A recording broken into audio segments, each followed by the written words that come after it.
शिरडी में Palekar model number 1 को cover करने के बाद किसानों का कारवां बारामती जिले की ओर बढ़ा। सुबह 8 बजे हमें जिस लोकेशन पर ले जाया गया, उस इलाके के किसान अपनी उपज सीधे उपभोक्ताओं को बेचते हैं। अगले 4 घंटों के भीतर किसानों का ये बाजार शहर में 4 जगहों पर सजेगा। बाजार का चरित्र समझने के लिए हमने इन किसानों की ओर रुख किया। किसान जब खेत में जाता है, जमकर मेहनत करता है, बम्पर उत्पादन करता है और जीत कर लौटता है। लेकिन जब वो अपने सामान को लेकर व्यापारी के यहाँ जाता है तो तराजू पर हार जाता है। लेकिन इस बार उसने फैसला किया है कि वो तराजू भी अपने हाथ में ले लेगा। और आज मैं हूँ बारामती में। यहाँ पर स्मार्ट किसानों की ये लाइन आप देख रहे होंगे। ये अपने खेत में खुद पैदा करते हैं, खुद यहाँ पर लेकर आते हैं। तराजू भी इनके हाथ में होती है और इस हिसाब से ये अपनी फसल का उचित मूल्य ले लेते हैं और बन जाते हैं स्मार्ट किसान। आज इन्हीं स्मार्ट किसानों से हम जानने की कोशिश करेंगे कि इन्होंने फावड़े के साथ साथ तराजू को उठाने का निर्णय क्यों लिया।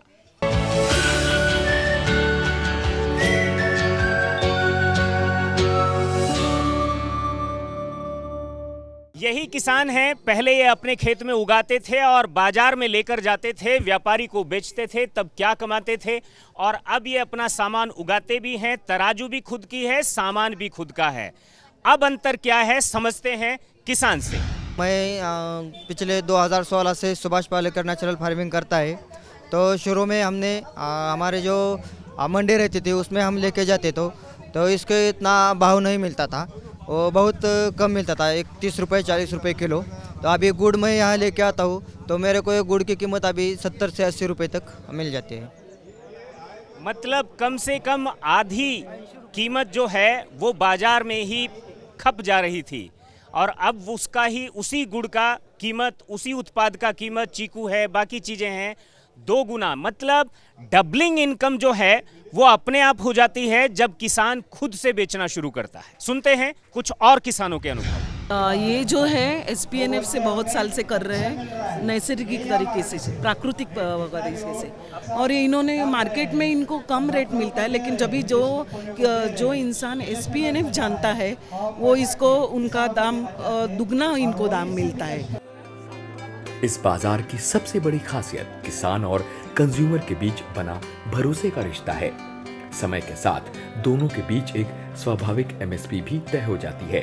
पालेकर तो कहते हैं कि ये रिश्ता अंतर्राष्ट्रीय दबावों का तोड़ भी है। गांधी डांडी मार्च पर निकले थे और कुछ लोग उनके साथ थे, कहते हैं 70-72 लोग उनके साथ थे। और इस तरह से एक मुहिम, स्वराज्य की मुहिम, स्वतंत्रता की मुहिम आगे बढ़ गई थी। एक ऋषि फिर आज किसानों को साथ लेकर निकला है। शिरडी से निकले थे और महाराष्ट्र के पश्चिमी छोर तक जाएंगे और इस तरह से वो देश के अलग अलग हिस्सों में किसानों को लेकर ये जन जागरण को जन आंदोलन तक ले जाने की कोशिश कर रहे हैं। ये जो अभी का यहाँ पर आप देख रहे हैं दृश्य, कम से कम यहाँ 30 से ज़्यादा किसान ऐसे हैं जो अपना सामान खुद बेचने के लिए यहाँ लेकर आए हैं। और ये एक परंपरा, ये एक क्रांति आप इसको कह सकते हैं, ये धीरे धीरे शुरू हो रही है, ये संक्रांति शुरू हो रही है। इसको हम सुभाष पालेकर से समझने की कोशिश करेंगे कि अगर किसान खेत के साथ साथ अपने उत्पादन को बाजार में भी स्वयं बेचता है तब स्थिति क्या बन जाती है। बौद्ध काल में जो व्यवस्था थी वो भी साहूकार प्रधान थी, किसानों को लूटने वाली थी। ब्रिटिश काल में, मुगल काल में भी वही व्यवस्था थी और आज भी वही व्यवस्था है। जब तक भारत देश वर्ल्ड ट्रेड ऑर्गेनाइजेशन का सभासद है, जब तक हमने डंके ड्राप पर जो कंडीशन है उसको स्वीकार किया है, यहाँ हमारे बारामती क्षेत्र में लगभग 200 किसान सुभाष पालेकर प्राकृतिक कृषि कर रहे हैं और वो अपना माल यहाँ लाते हैं। एक कैंपस है, एक सोसाइटी है, उन्होंने अपनी जगह खुली दे दी है, उसका भाड़ा नहीं है, फ्री ऑफ कॉस्ट दे दी है। कंज्यूमर ग्रुप बने हैं, व्हाट्सएप ग्रुप, और हमारे किसानों के ग्रुप बने हैं। गुरुवार को और संडे को, रविवार को यहाँ किसान अपना हाट लगाता है अपना माल लाता है। कंज्यूमर बताया जाता है कि 7 बजे यहाँ होगा, 7 बजे वहाँ आकर खरीदते हैं, 8 बजे वहाँ होगा, 8 बजे वो वहाँ जाकर खरीदते हैं। हमारा कंज्यूमर आता है पहले ही और स्वाद चक्कर तो आता ही है और ख़रीदता है।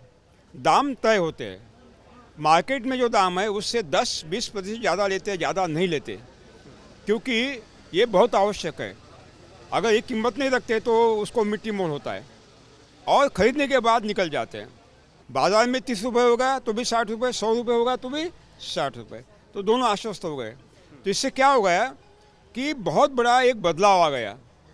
जब महिला खरीदती है, खुद स्वाद लेती है, कॉलेज में बताती है अरे क्या स्वाद है, क्या स्वाद है, बाकी महिला भी जुड़ती है और वो बहुत पब्लिसिटी से अपने आप फैलता है। यही हुआ, केवल 5 लोग थे, अब 1000 बन गए। तो इस तरह का माहौल अगर world trade organisation Dunker draft के खिलाफ हमें बगैर किसी भी हिंसा के अहिंसात्मक आंदोलन करना है, उनके चंगुल से निकालना है देश को, तो यही तरीका है मास मूवमेंट, जन आंदोलन। यानी किसान और कंज्यूमर मिलकर के खुद एमएसपी तय कर सकते हैं। इसमें सरकार को भी बीच में लाने की ज़रूरत नहीं, WTO को भी बीच में लाने की ज़रूरत नहीं, और ये हो सकता है, ये हो रहा है और ये बहुत तेज़ी से आंदोलन के स्तर पर होने जा रहा है। ये बताने की कोशिश कर रहे हैं और दिखाने की कोशिश कर रहे हैं पालेकर जी। हम इस चीज़ को समझने की और कोशिश करेंगे कुछ ग्राहकों से कि उन्हें ये सब खाने पीने के बाद में उनका जो स्वास्थ्य है, उनका जो स्वाद है, उसमें कितना बदलाव आया है। इन लोगों ने वहीं पर जो सब्जी मंडी मेरे घर के पीछे ही है, वहाँ पर ये SPNF का मार्केट शुरू कर दिया। और इतना दूर आती थी क्यों? क्योंकि मुझे ये विष मुक्त खाने का महत्व पता चल गया।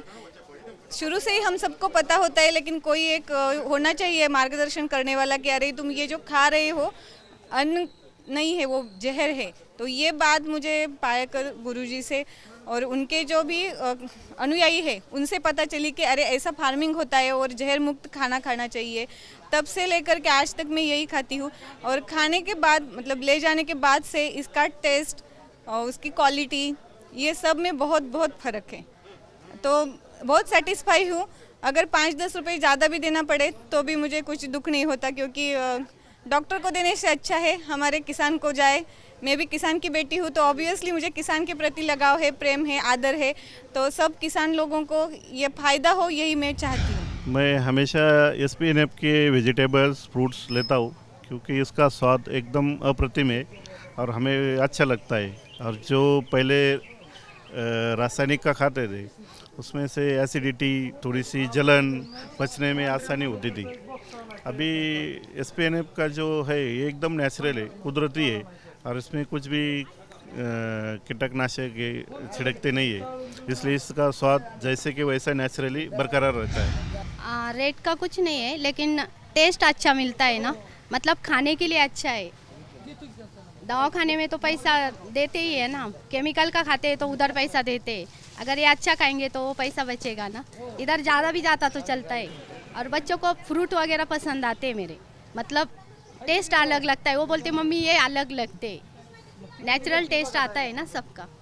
उनको तो नहीं टेस्ट मालूम कि कौन से फ्रूट का कौन सा टेस्ट है, केमिकल का मालूम है, इसलिए ये अच्छा लगता है। मम्मी जो टिफ़िन देती है उसमें वो सब नेचुरल वेजिटेबल्स देती है मुझे। तो बेसिकली मेरे सारी फ्रेंड्स कहती है कि टेस्ट बहुत अलग लगती है। वैसे भी मेरी मॉम की जो सब्जियां है वो मेरी क्लास में फेमस ही है, क्योंकि सबको उनकी टेस्ट बहुत पसंद है। लेकिन अब वेजिटेबल्स की वजह से भी टेस्ट और अलग लगती है। अभी आपने मुलाकातें देखी, महिलाओं क्या कर रही है, जो खरीद रही है कि हमारा स्वास्थ्य बहुत बेहतर हो गया है, डॉक्टर बंद हो गए हैं और हमारे घर में बच्चों को ये अच्छा नहीं लगता था, वो अच्छे खाने लगे हैं। क्योंकि बच्चे तो केवल केक चाहिए, वो बिस्किट चाहिए, वो खाता रहता है, लेकिन ये खाने के बाद उसकी स्वाद मिलने से वो ये खाना चालू कर दिया, सब्जियां खाना चालू कर दिया। बहुत बड़ा बदलाव है।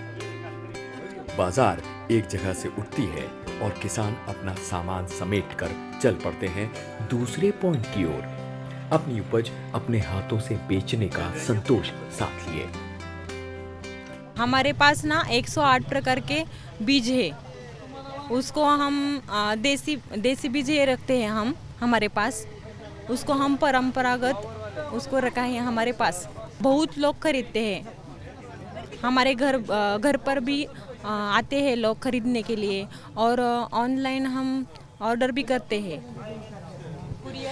मतलब ये संभावनाओं के बीज हैं जिन्हें वो ऑनलाइन भी ऑर्डर करते हैं, कुरियर के थ्रू भी पूरे देश में भेजते हैं, बेचते हैं। 108 तरह के बीज हैं। ये वो बीज हैं जो हजारों साल से इसी तरह से बने हुए हैं। इनमें किसी तरह का जेनेटिक मॉडिफाई नहीं किया गया है, ये हाइब्रिड नहीं हुए हैं, और ये वो परंपरागत बीज हैं जिनका माना जाता है कि जिनका डीएनए चेंज नहीं हुआ है, और इस आधार पर भी इनकी जो पौष्टिकता है वो पूरी तरह से बनी रहती है। ये जो मुहिम है धरोहर को बचाने की, विरासत को बचाने की, बीज को बचाने की, ये मुहिम जारी है, और इसी मुहिम पर हम निकले हैं और चल रहे हैं यहाँ से एक और किसान के पास, जहाँ हम समझने की कोशिश करेंगे उनके मॉडल को। आगे की कहानी जानने के लिए हम बाजार में आए एक किसान के खेत पर पहुंचे। ये आपको दिखने में पूरा का पूरा केला दिख रहा है, लेकिन इस केले के खेत के अंदर एक बाग पल रहा है जिसमें 6 तरह के पेड़ पौधे लगे हुए हैं। ये हम महेंद्र से जानेंगे कौन कौन से पौधे हैं, कितने दिन तक ये इससे केला लेंगे, कितने दिन में वो पेड़ बड़े हो जाएंगे, और अभी वो इस केले के खेत से पर ईयर वो कितना प्रोडक्शन ले रहे हैं, कितनी आय ले रहे हैं। मैं 10-11 साल से ये कर रहा हूँ, केले की खेती कर रहा हूँ। इसमें अभी 2 जाति के पेड़ है, एक सफ़ेद इलायची करके है और जिनाइन करके, दो तरह के केले के पेड़ है। और इसमें और भी लगाया है, आम लगाया है, सीताफल लगाया है, अनार लगाया है, मौसम्बी लगाया है, और जामुन का पेड़ भी लगाया है। इसमें कितने पेड़ होंगे ये जो 6 तरह के पेड़ आपने बताए?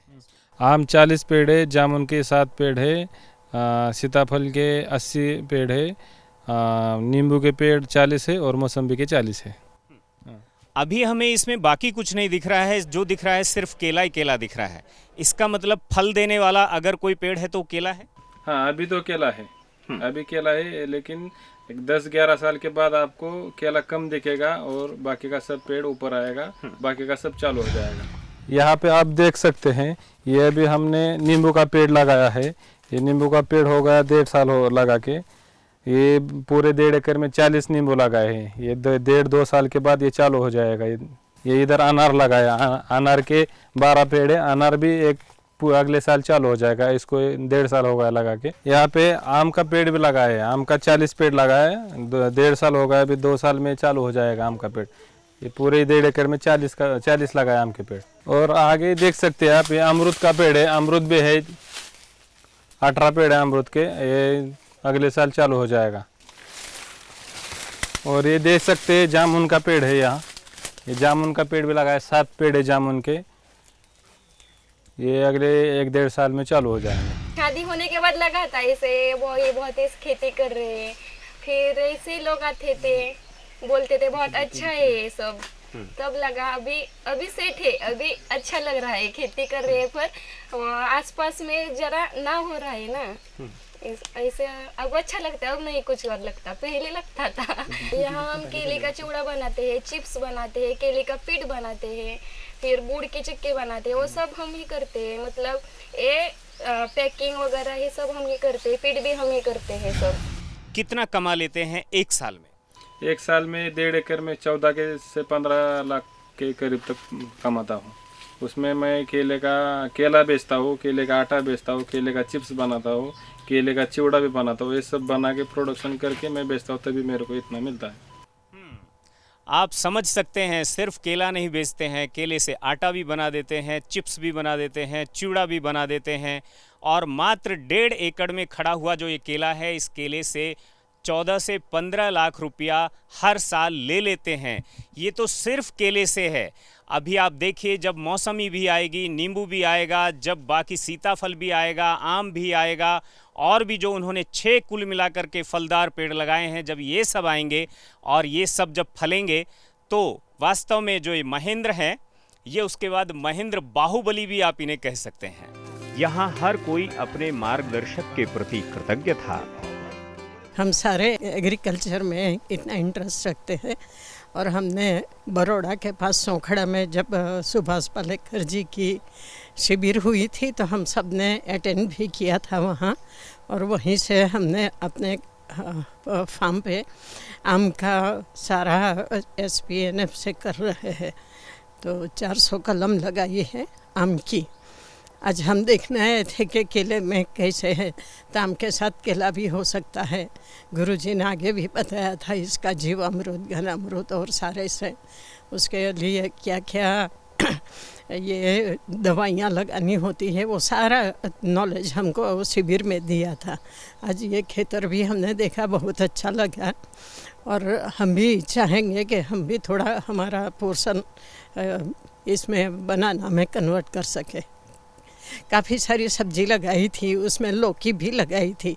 लौकी का स्वाद आपको बताऊं तो कच्ची खाए ना तो बिल्कुल कुकुम्बर काकड़ी की तरह लगती है, इसीलिए आप समझ रहे होंगे कि उसका टेस्ट तो ओरिजिनल आता है।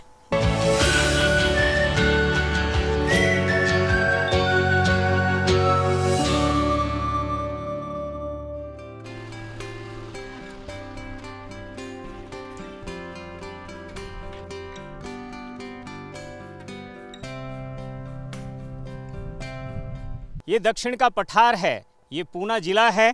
आप देख सकते हैं नीचे से लेकर ऊपर तक सीढ़ीदार खेत हैं, और धरती में जो है किस तरह से यहाँ की मिट्टी है उसको भी आप समझ सकते हैं।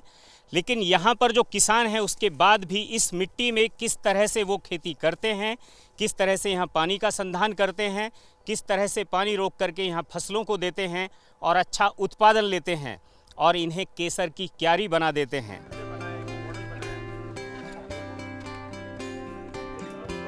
ताज्जुब की बात है कि किस तरह इस मेहनतकश किसान ने पत्थर का सीना चीरकर अपने खेत को केसर की क्यारी बना दिया। यहाँ पर केसर आम लगा हुआ है। केसर आम आज दुनिया का, देश का सबसे बेहतरीन आम माना जाता है। आपने ये सब कितने साल पहले शुरू किया और अब किस स्थिति में? मैंने 2 एकड़ में केसर आम का 25 स्तरीय मॉडल में बाग लगाया है। 25 स्तरीय मॉडल बोले तो 18 फीट बाय 18 फीट में मैंगो लगाया है। उसके बीच में 9 फीट बाय 9 फीट को सीताफल लगाया है, कई अनार लगाया है। उसके बीच में सेवगा, हदगा, ऐसे नाइट्रोजन देने वाले पौधे लगाए हैं। और पानी की कंजर्वेशन के लिए मैंने पिट बनाया है 9 फीट बाय 9 फीट के डिस्टेंस में, वही पॉन्ड बनाए हैं। और कितना भी बारिश आए तो वो पॉन्ड भर जाते हैं, लेकिन पानी बह नहीं जाता। और एक बार बारिश आ गया तो बारिश ख़त्म होने के बाद में 3-3, 4-4 महीने तक पानी देने की ज़रूरत नहीं पड़ती। मतलब साफ है कि यहाँ पर जो बारिश पड़ती है एक एक बूंद को सहेज करके रख लिया जाता है। पानी की कमी है लेकिन भगवान पर भरोसा है। जो भी किसान देश भर से यहाँ आए थे उनमें से कईयों ने अपने अपने मन की बात की। मैं सुभाष पालेकर जी की प्राकृतिक खेती है जो, उसके मॉडल में हम 3 दिवसीय जो कार्यक्रम है उसमें पहुँचे हैं। और उसमें हमने जो प्राकृतिक खेती है, जो प्राकृतिक खेती हो रही है उसमें हमने मॉडल देखे हैं, जिसमें ये पहाड़ के ऊपर ये सहजन और आम और अनार के पौधे लगे हुए हैं, जिनकी बहुत ही अच्छी तरीके से इन्होंने मॉडलिंग कर रखी है, जिससे पानी का भी अब सूखे के होने के कारण जिसमें हरा भरा खेत है और इसमें फ्लावरिंग भी है। और ये आने वाले टाइम में बिल्कुल जहर मुक्त खेती होगी, जिससे कि आदमी को भी इससे लाभ होगा और आने वाली जनरेशन है जो हमारी, उसको भी फ़ायदा होगा। ये जो पहाड़ पे जो खेती हो रही है ये हम पहली बार देख रहे हैं, जिसमें मॉडल की तरह पौधे लगे हुए हैं और जो प्राकृतिक रूप से स्वस्थ भी हैं और उनकी पैदावार भी ठीक होगी। हमको सबसे बड़ी संतुष्टि है कि मैं जहर मुक्त और औषधि तुल्य आहार पैदा कर रहा हूँ अपने परिवार के लिए। हमारा भौगोलिक परिस्थिति गांव की ऐसी है, धान के बिना हम ये कोई फसल ले नहीं सकते। तो मैं PB 1401 बासमती धान लगाता हूं, जो 8 कुंटल चावल हमको 1 एकड़ में मिल जाता है। और 100 रुपया किलो चावल हमारा घर से ही बिक जाता है। जो मेरे परिवार के लिए होता है वो रख लेता हूँ, बाकी मैं सब बेच देता हूँ। उसके बाद अक्टूबर से मैं शुरू करता हूँ। फिर मैं बेड पे ये टमाटर लगा देता हूँ, बैगन लगा देता हूँ, और 6-6 फुट की बेड मेरे परमानेंट बने हुए हैं, बफर जोन में बेड बने हुए हैं सब। उस पर करेली लगती है, मच्छरदानी पे चढ़ जाती है वो। उस पर जो है ये केला लगा है, उस पर सहजन लगा है 100-150 पेड़। और उसमें फिर नीचे जो हमारा है प्लाट है, उसमें हम गेहूँ, चना, धान, सरसों, तीसी, ये सारी चीज़ें लगा देते हैं। और अपने से जो खाने के बाद बचता है उसको हम बेच देते हैं। मुझे कम से कम, आप समझ लीजिए, कम से कम मुझे 4 लाख 5 लाख रुपए दोनों सीजन का मिला के हमको मिल जाता है। 2003 से हम देखे विधा बहुत है, लेकिन गाय को लेकर हम केवल गोबर पे काम कर रहे हैं। एक तरफ बेरोजगारी थी और दूसरी तरफ बीमारी थी। हमने बेरोजगारी को चुना, जिसमें जो है एक गोबर पर हमने व्यवसाय शुरू किया, जो एक निकल कर आया कि हम गोबर से कितना इनकम कर सकते हैं। जैसे प्रोसेस करें जो है, जैसे हम ऑलरेडी वर्मी कल्चर पे काम करते हैं, केचुए का उत्पादन करते हैं, और केचुआ अगर पूरी तरीके से तैयार किया जाए और केचुआ बेचा जाए तो एक गाय के गोबर से साल भर में 1.5 से 2 लाख रुपए का केचुआ बेचा जा सकता है आसानी से। 2 गाय से जो है हमारा पूरा परिवार चलता है, बच्चों की पढ़ाई लिखाई, दवाई। 2019 में मैंने डिसीजन लिया कि अब मुझे फार्मिंग करनी है, क्योंकि दिल्ली में रहते रहते मैं देख रहा था कि जो मैं ग्रेजुएशन की डिग्री ले रहा था ना दिल्ली यूनिवर्सिटी में, तो मुझे वो एक रैट रेस लग रही थी कि हम एक बस भाग दौड़ रहे हैं और वही मतलब सेम लाइफ स्टाइल, कुछ नया करने की कोशिश कर ही नहीं रहे हैं, एक मतलब ट्रैप में फंस चुके हैं।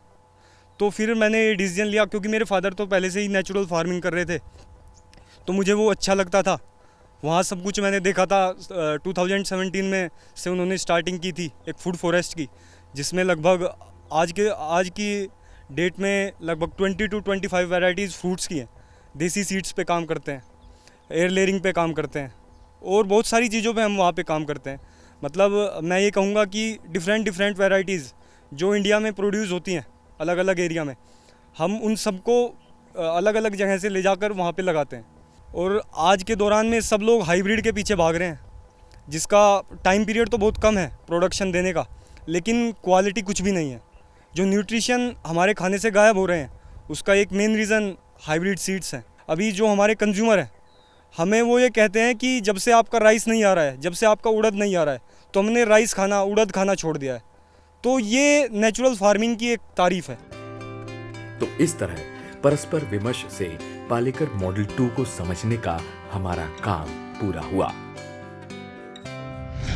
एक बहुत पुराना गीत है, यह है कंकर पत्थर रेत नहीं, यह तो माता है, माता है। इसका मतलब ये है कि माँ की गोद का हर कोना अपने बच्चों के लिए स्नेह ही देता है, चाहे वो जैसलमेर का रेतीला इलाका हो, चाहे वो दक्षिण का पठार हो, चाहे वो उत्तर पश्चिम की ज़मीन हो, कोई भी इलाका है, वहाँ पर हर ज़मीन का, हर हिस्से का अपनी क्वालिटी है, अपनी विशेषताएं हैं, और उन्हीं विशेषताओं का लाभ उठाते हुए वहाँ के जो स्मार्ट किसान हैं वो स्मार्ट खेती करते हैं।